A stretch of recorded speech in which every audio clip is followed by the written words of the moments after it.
Darren now presenting for you our top 5 things. This is a look back at the top 5 things that happened on our morning show at Planet 93.9. I'm Dave. This is my partner, Darren. And hey, Darren. Hello, the podcast brought to you by Nature's Treatment of Illinois. They've got 2 locations, Tech Drive in Milan, West Main Street in Galesburg. Both of those now open 7 days a week. Nature's Treatment offers a wide selection of products for recreational use, including flower, vapes, and edibles. Make sure you sign up for the newsletter and connect with Nature's Treatment on Twitter and Instagram. Number one. Number one. I'm going to describe something, and I want you to tell me what the brand is, okay? Mm-hmm. It's a maple syrup, and it's in the shape of a matronly woman. What brand is that? Mrs. Buttersworth? That's it! Mrs. Butterworth's. Mrs. Featherbottom? No, that's, again, we've talked about this. That's Arrested Development. Mrs. Butterworth's has been on the store shelves since 1961. She's an old lady who is full of maple syrup. They had a contest, name Mrs. Butterworth, because we never knew what her first name was. Mm-hmm. And the winning selection was Joy. So her full name is Joy Butterworth. Mrs. Joy Butterworth. The Mrs. would imply that there's a Mr. Butterworth. It's interesting to me that we've never seen him on the store shelves. What's his story? Whatever happened to Mr. Butterworth? He died of diabetes.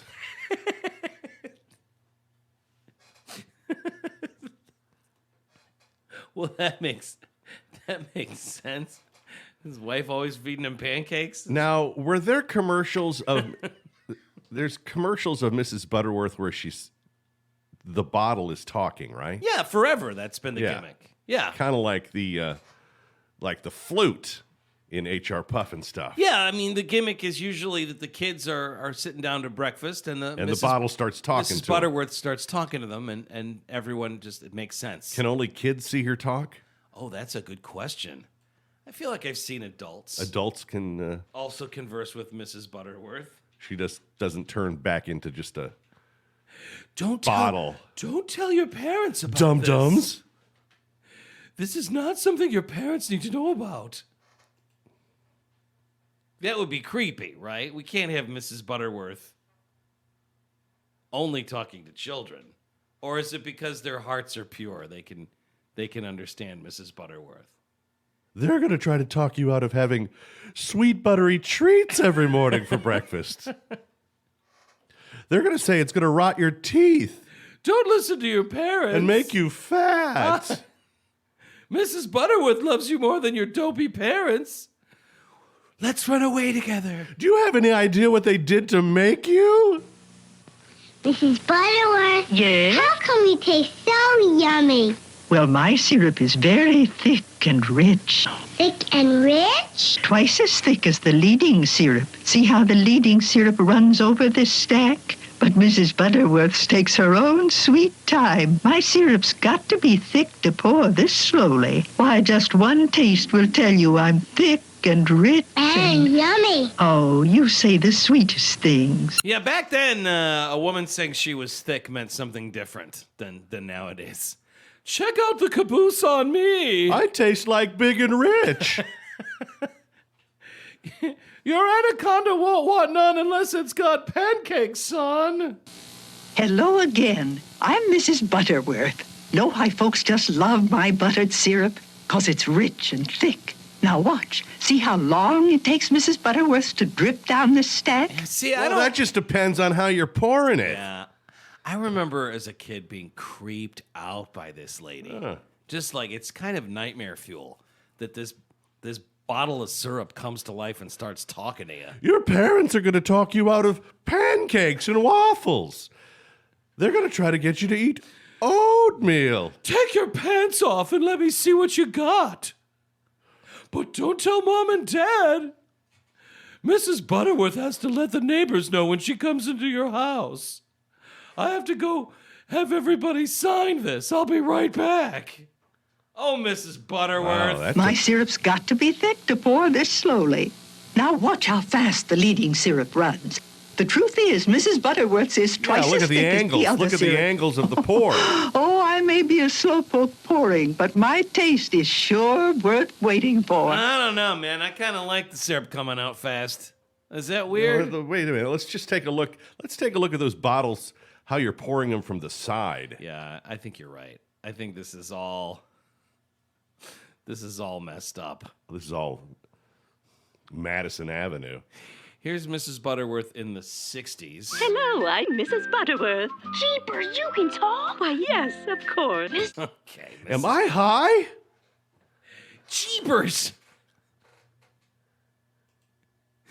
This is why you shouldn't eat candy that your mother keeps way up high. That's not meant for children. I think I got into my brother's LSD. Don't look at yourself in the mirror.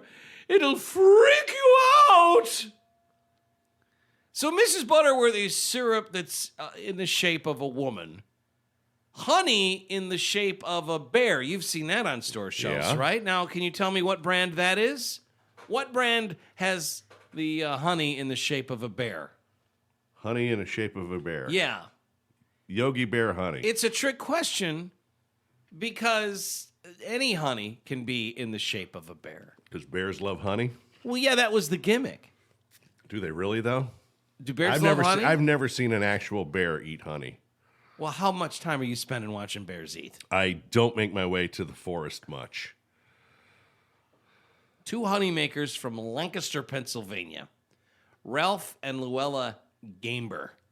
They came up with the idea of honey in a bear-shaped bottle. The idea of the bear just basically taking a beehive, right? Yeah. And then just sticking his hand in there. Yeah, and that's pulling right. out the honey. Never seen that. I bet it happens all the time. Yeah. Do bears love honey? According to a wildlife biologist, they are, in fact, attracted to beehives. But they also consume the bees and the larvae inside the beehive, which are a good source of protein. So they're not just about the honey. They want to eat all of it. I guess I should have mentioned that to you Yeah. when your son was running cross country. What's that? I had a friend who ran long distances, and he was good at it. He always had honey before every race. That's interesting. He brought a bottle of honey. There's now this is a biologist, a wildlife biologist in Alaska, who points out that there are no native bees in Alaska that gather in hives and produce honey. Uh-huh. The bees, and I guess in Alaska, are more solitary in nature, but they have stories of brown bears that will tip over beehives and then eat the honey. But they don't just eat the honey; they eat everything. And Winnie the Pooh is why everyone thinks that bears love honey, right? It's the Winnie the Pooh Put story. some pants on, Pooh. Winnie the Pooh and Mrs. Butterworth both have some real explaining to do. Back to the couple from Lancaster, Pennsylvania, the Gamber family. They had a place called the Dutch Honey Company. It's the late 1940s, right? And they were having dinner with some beekeepers. And that's when they had this idea, why don't we come up with a bear-shaped bottle for our honey? This was in 1957. The thing is, they didn't patent the idea of a bear-shaped bottle. And everyone else that had honey started taking the We'll idea. just put it in a bear bottle. We'll They- make our own bear bottle. Right. They never got around to patenting the bear-shaped bottle, so now anyone that has a honey company can have a bear-shaped bottle. And the reason they didn't patent the bear-shaped bottle is because they just assumed that if they did, they would get sued. Because everybody thinks of Winnie the Pooh when they see a bear and honey. So it wasn't that they didn't think the idea was worth protecting. They just assumed, they're gonna get taken to court by Disney. So they didn't put a patent on it, and now everybody has the bear-shaped bottles. If they would have just patented the bear-shaped bottle, That'd have been it. yeah, now you're in the bottle business. Number 2. Two. Lana Michaels has a boyfriend. His name is Sean. They met through a vegan dating app. Okay? She is a mother of 2. And her kids are 7 and 11. All right? So you got Lana and you've got Sean. They are boyfriend and girlfriend. And they have a new TV show that's starting. I guess it starts airing on Monday night. The show is called Breastfeeding My Boyfriend. It's a TV show. Well, that didn't take long. Man, you start dating and you get a TV show? Listen, we've got a pitch for you. It's an elevator pitch. And really, we're just going to give you the title of the show. Interested? Breastfeeding My Boyfriend is about adult breastfeeding. And on the show, Lana and Sean talk about why they chose to breastfeed. Now, why would she be capable of doing that when her kids are as old as 7? She is a mother of 2 who missed nursing her children and started breastfeeding her boyfriend, claiming it gets them in the mood for sex. That's how they get hot and bothered for one another, is, a little bit of a breastfeeding there. Lana used to work as a teacher. She has a 7-year-old daughter and an 11-year-old son from a previous relationship.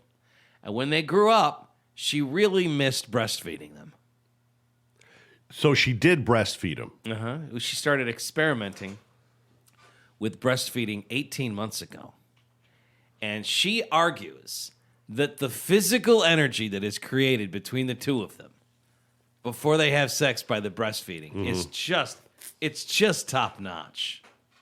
And for I get it. Do you? Well, I mean, truth be told, I need a little pick me up. We're both vegans, so I don't get a lot of protein.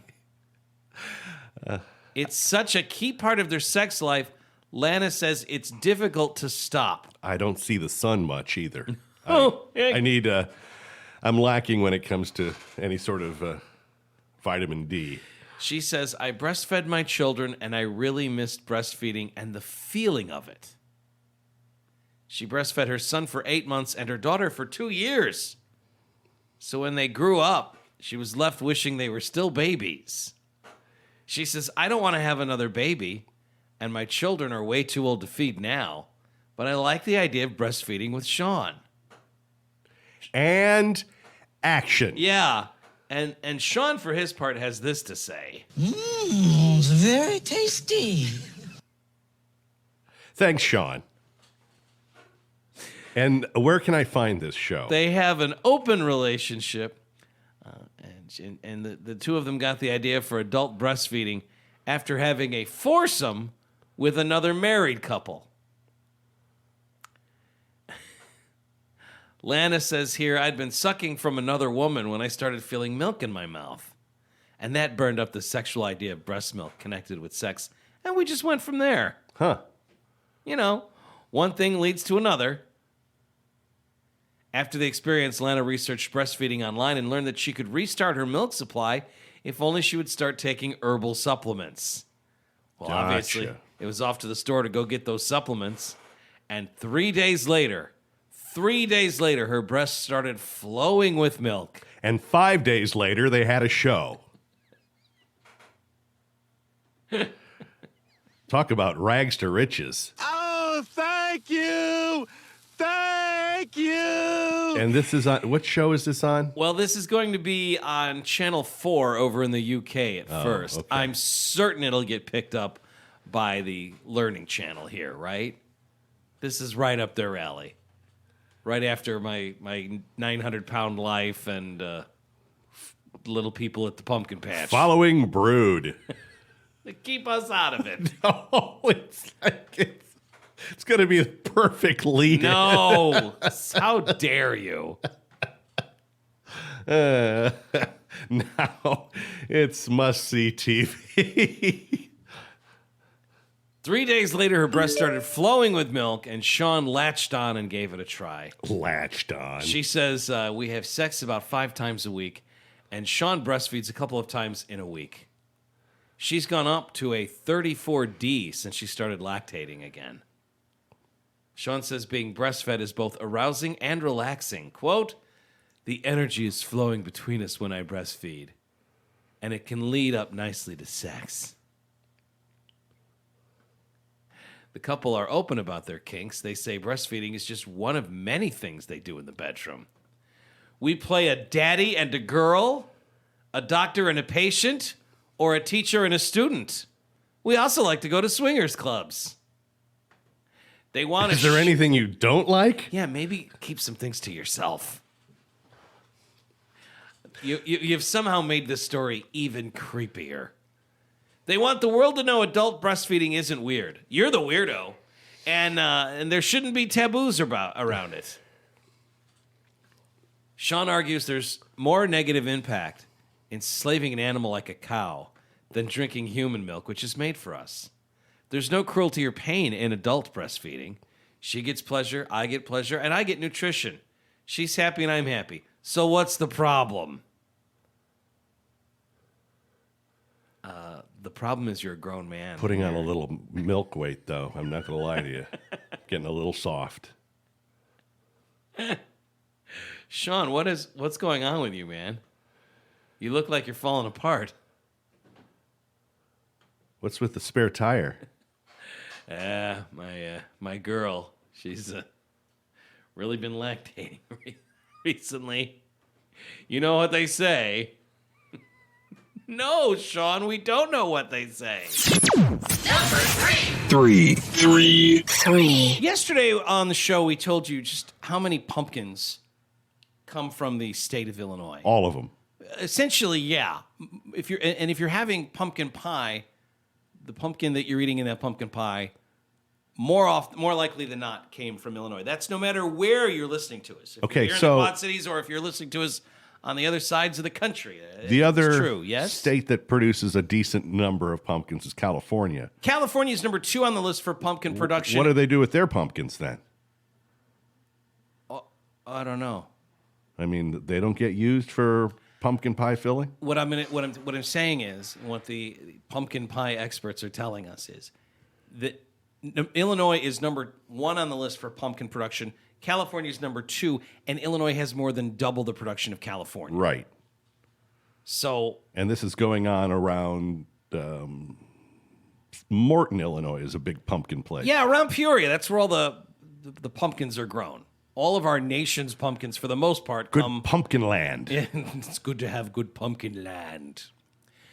Most candy corn, 85% of the candy corn in this country comes to us from a factory in Chicago. Okay. Ferrara Candy, the makers of lemon heads. They also make Brock's candy corn, which has, again, 85% of the country's candy corn market. They're panicking now because they fell prey to a ransomware attack at Ferrara Candy, which has caused a disruption in production. And if you're a candy corn maker, now's not the time to have a problem with your production. No. Systems were hacked. This is according to Crane's Chicago Business. Systems were hacked and encrypted, immediately prompting an investigation into the scope and cause of the infiltration. They are still working slowly to get everything back to 100%. Candy corn is pretty widely maligned. People don't love candy corn, right? No, because it's just sugar. It's just corn syrup, right? I don't have a problem with the sugar. It's the waxiness of it all. It's just too waxy. When's the last time you bought some wax lips? Ooh, I don't know, but those are particularly fun. I was a kid. I may have even gotten them for trick or treat. I think there was a house that gave them out one year. Yeah, there you go. It's not a bad idea. Yeah, okay. But see, here's the thing about wax lips. I enjoy wax lips because I know what I'm getting. They don't call them candy But lips. they're not candy. You just chew on. When you're done with them, you chew on them and you spit them out. You're not supposed to eat the wax lips. No. I suppose you could. But you don't have any desire to. Like, Not I understand. swallow it. I understand the urge to swallow gum. Yeah. That makes sense to me. But wax lips, at no time do you have that in your mouth and you think, this is something I should swallow. Well, it's just too much. Is that what it is? It's too just big? you don't have that much gum in your mouth typically. Well, yeah, you're right. Too much wax lips. So it's a candy that's not designed to be eaten. Oh, I wouldn't call it candy. That's what they call it. Wax lips are candy. The paraffin wax used in production is technically safe to chew and eat. Ugh. But the makers suggest you refrain from doing that. I got a real gut ache. Wax lips are typically discarded after everyone has had their fun, and they are never consumed. They make, the people at Tootsie Roll make wax lips, is that right? Do they? There's Tootsie wax lips. Yeah, like the fangs that you see, the Dracula fangs. Those are made by the American Candy Company and the Tootsie family. See, now that's another thing we could do for Halloween, as opposed to everyone just getting dressed up. Yeah. If everyone just had wax lips. That's not bad. This is enough, isn't it? That's not bad. The people at Ferrara that make the Brock's candy corn, currently operating at a limited capacity, they are working to fulfill all orders in their queue to ship to production centers or distribution centers around the country. But 2 weeks to go till Halloween, less than 2 weeks. We got 10 days till Halloween. This is not the time for them to not have the candy corn. Candy corn's still on shelves because I feel like people use it for Thanksgiving as well, right? It's really the only Thanksgiving. Some sort of cornucopia? Yeah, or it's used in like turkey cookies and stuff, right? Candy corn's the only So it candy lasts into November. Yeah, you got to give it that. They say that Halloween, if you're makers of candy corn, what percentage of your sales do you attribute to Halloween? Because I have the number here. 95. Yeah, they say that Halloween accounts for less than 10% of their sales. Oh, come on. Someone's cooking the books. Who's using candy corn? 90. There are people buying candy corn in March, is what they want you to believe. Representatives from the company told Cranes that Halloween accounts for less than 10% of their sales. I don't think so. Thanksgiving's got to be a bigger holiday then for them than Halloween. Are there green candy corns? Probably. Green candy corns. For St. Patrick's Day. Oh, hadn't thought about that. Ferrara also makes 25 other kinds of candy, including Trolli, the gummy bears. They are also the official creators of Girl Scout cookies. Huh. Oh, boy. Ferrara and Brock's Candy merged 9 years ago. And then they got bought out. Ferrara and Brock's got bought out by Ferrero. So Ferrera bought Ferrara and Brock's. And then they bought the Nestle candy brands. So that's quite a sizable operation.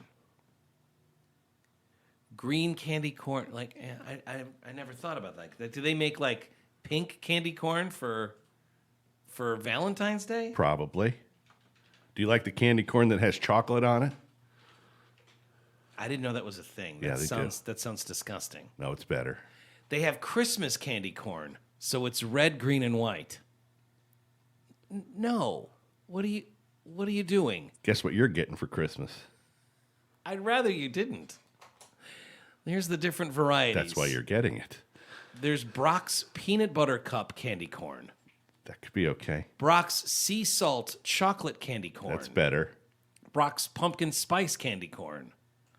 Brock's Birthday Cake candy corn. There you go. No, you know how I feel about foods that taste like other foods. That's a hard pass. No, thank you. Brock's Apple Mix candy corn. Brock's Caramel candy corn. That's better. I don't know. This looks like a winner. It's just honey and caramel. Okay. They say, though, that the taste is not terribly different from original candy corn. So all of these things that are different flavors, it's just candy corn in a different bag. Birthday cake candy corn is said to taste like chocolate cake with vanilla frosting. There's also Brock's caramel macchiato. Well, that's candy different corn. because most things that claim to taste like birthday cake are typically vanilla cakes. Yeah, you're right. Brock's celebration candy corn is red, white, and blue. So I'm guessing that's a 4th of July treat. I've never been to a party where they put out 4th of July candy corn. Well, now you will. This brings up another point, and this is something that has infuriated me from the get-go. Peeps are delicious, and they're good for me. But only for Easter, please. This idea of Peeps for Halloween and Christmas and all the rest, no. Stay in your lane, Peeps. You are a delicious Easter time treat. Don't put ghost Peeps on the what is this? What is this? This is an abomination is what this is. Peeps that are not bunnies or little chicks, I got no use for you. They got tombstone Peeps on the store shelves right now for Halloween. Creepy. Yeah. A reminder of your eventual demise in marshmallow. No thanks. In marshmallow form. Yeah, I don't need this. They got like Frankenstein Peeps on the store shelves. What are you doing? Four. Nightmare on Elm Street movie series. The first 2 movies were filmed at this idyllic-looking suburban house. That's Nancy's house from the Nightmare on Elm Street. I'm your boyfriend now, Nancy. The 3-bedroom Spalding Square house is on the market. There's no way to talk to a girl. That's what Freddy Krueger says. You could get away with that in 1984. Now, It's true. no. And thank goodness. The 2-story house was Nancy Thompson's home in the Wes Craven classic A Nightmare on Elm Street and A Nightmare on Elm Street 2. Those were heady days. They really were. So now they're selling the house from A Nightmare on Elm Street, listed here for $3.5 million. $3.5 million for a 3-bedroom house. The house was previously purchased in 2013 for $2.1 million. They say it's so much fun bringing this house to market during a historic real estate inventory shortage. Oh, so that's why they can get away with charging $3.5 for something that Well, was and the fact that 2.1. it's the Freddy house. Yeah, I mean, do you think that means anything?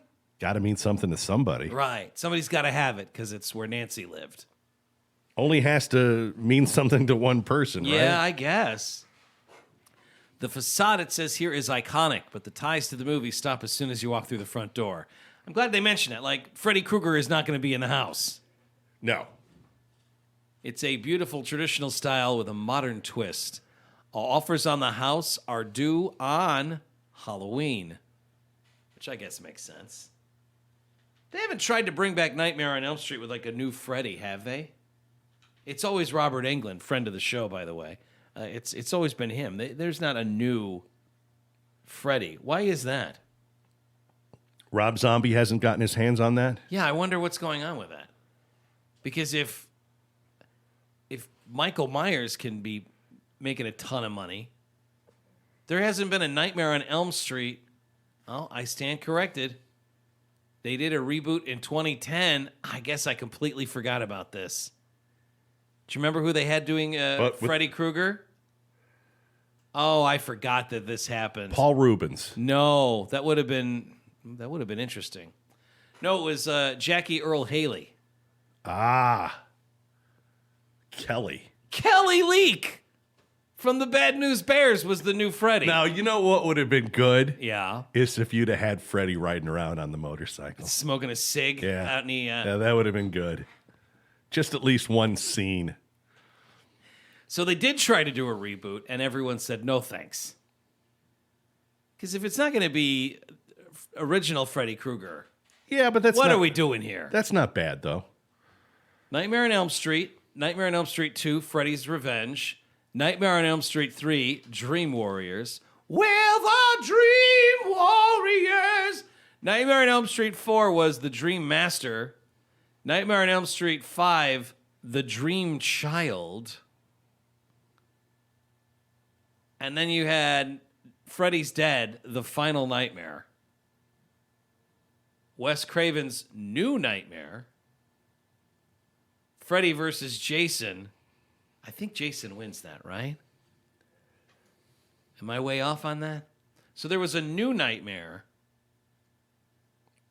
but that had everyone from the original movie in it. When are they going to make another Funhouse? What was Funhouse? Funhouse was a horror movie, early 80s. I don't know that one. It's where you go to a monster is in the amusement park. And it was a movie where it was haunted? Had a monster. They made a movie in 2019 called Funhouse. I suspect that's not the one you're talking about. No, this would have been like 82. Really? Something like that. I'm not seeing anything about that. Do I have the wrong name? Oh, 1981. The Funhouse. The Funhouse. Okay. A masked intruder attacks teenager Amy as she showers. The attacker turns out to be her younger brother Joey, a horror film buff, and his weapon is a fake rubber prop knife. Well, that's just the beginning of the movie. That's kind of creepy, buddy. Against her father's wishes, Amy visits a sleazy traveling carnival with her new boyfriend, Buzz. Right. That's right. Her best friend, Liz, and Liz's irresponsible boyfriend, Richie. At the carnival, the four teens smoke marijuana. Mm-hmm. They then peep into the 21 and over strip show and heckle the fortune teller. That's not a good idea. Yeah, it's a Tobe Hooper movie. They then visit the Freaks of Nature exhibit and view a magic show. Richie, the irresponsible boyfriend, dares the group to spend the night in the fun house, which is actually a ride. After the park closes, the teenagers settle down inside the fun house, at which point they witness the ride assistant, a silent man in a Frankenstein's monster mask, engage Xena as a prostitute. Wait a minute. The fortune teller is a hooker? That's right. And then the guy in the Frankenstein mask apparently gets to where he's going faster than he needs to in his pants. And then the hooker will not return the $100 fee. So then he murders her in a violent rage. This is a lot. Blockbuster, really. I've never heard of this. The Funhouse. Yeah, saw it in the theater. Really? Starring Elizabeth Berridge as Amy. Oh, she's terrific. She's from the Mozart movie. I love her. Cooper Huckabee is Buzz. Lago Woodruff is Liz. And Richie played by Miles Chapin. I've never heard of that. But there's a freaky monster in the Funhouse. Really? That's the big payoff. But it's not the guy in the Frankenstein mask? It's another guy? No, it's an actual monster. Wow. I'm going to see if this is streaming. I might have to watch this weekend. Get me in the mood for, Halloween and whatnot. Oh, it'll get you in the mood. Really? Watching a guy in a Frankenstein monster mask experience premature ejaculation? That'll get me in the mood for Halloween, you think? Different strokes for different folks. Hey, I finished already. Can I get my money back? No, Frankenstein, that's not how anything works. There's no pro rating. I didn't even get to take my pants down. I should get some of that money back. No, Madame Xena is not in the charity business. No. The fee is what the fee is. It gets pretty good reviews here. That's what I'm telling you. Gene Siskel liked the film and gave it a positive review back in the day. Is that what you like, Gene Siskel? Gene Siskel said, "This is it. You got to go see this movie, everybody." Especially when Frankenstein... This speaks to me. 2 thumbs up, the feel-good hit of the fall. 5. Number 5. I don't know if you heard about this deal in Michigan. Guy is dead, after being pulled into a wood chipper. Those are the worst. This is, yeah, okay. No, thanks. No, thanks. No good. 48-year-old guy, they were working at somebody's house, apparently. Oh, boy. They were a crew working at a private residence in West Bloomfield, Michigan. Dude got pulled into the wood chipper after his jacket got caught on a branch. Yeah, I'll wear the jacket because I don't want to catch cold. Coworker who found the severely injured man inside the wood chipper called the authorities. This happened on Monday morning. Oh, boy. Emergency services performed first aid at the scene. They applied a tourniquet to the guy. He was still conscious, by the way, when the EMTs got there, but died on the way to the hospital. Yeah, every time I see someone using a wood chipper, Yeah. I'm like, oh, boy. I hope it ends. You hope it ends well. I mean, you're almost better off. I'm sorry, we hired you. We want you to take down some trees. Yeah. We're bringing in the wood chipper. We basically get naked when we do the wood chipping. It's not a bad idea. With just, maybe some swim trunks. Yeah. Maybe a Speedo. Just maybe out there in Speedos? Maybe you wear a Speedo, Yeah. but that's it. I think that's a good plan. Not clear whether the wood chipper malfunctioned. They say every indication at this point is that his jacket got caught on a branch that was being fed into the wood chipper. No, we only wood chip when it's warm enough for us to wear just a Speedo. Right. Yeah. That's Otherwise, I'm sorry. No. You're going to have to wait till next summer. There was a story in Oregon where an arborist was doing some work and had a helmet on and fell into a wood chipper No. head first, No. and the helmet saved his life. Well, okay, a helmet and a Speedo. Yeah, right? He's expected to live after he fell head first into a wood chipper. But that's it.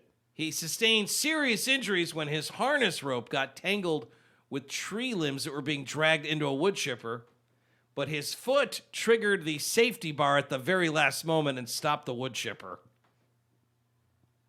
Suffered a broken left leg and trauma to the back of his head, but the helmet he wore probably kept him alive, according to a firefighter who reported the scene of that accident. This is a guy in Springfield, Oregon, who's 20-something, it says here.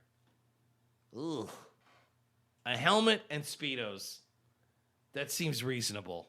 Can you imagine that, being a parent, and it's like, yeah, I got a new job. Well, yeah, who are you working for? Wood chipping. Yeah, I would know. say no. I would say Come that's on. Yeah, that seems very, very dangerous. Is it all over, Rock? I guess so. I didn't think it'd be like this. Thanks for downloading, subscribing, and then ultimately listening to Dave and Darren's Top 5 Things. Also, thanks to Nature's Treatment of Illinois for sponsoring it. That's right. You can order recreational items online from the Galesburg location and order medicinal items online from the Milan location. Both of those through Leafly, and you can find that if you go to the website ntillinois.com. Until next time, hang loose, kooks. And you stay classy and safe, Quad Cities. Come on, Quad Cities, represent. This is for the Quad Cities record spot. Davenport, yeah, we keeping it locked. Rock Island, come on, and it just don't stop. East Moline, yeah, they keeping it hot.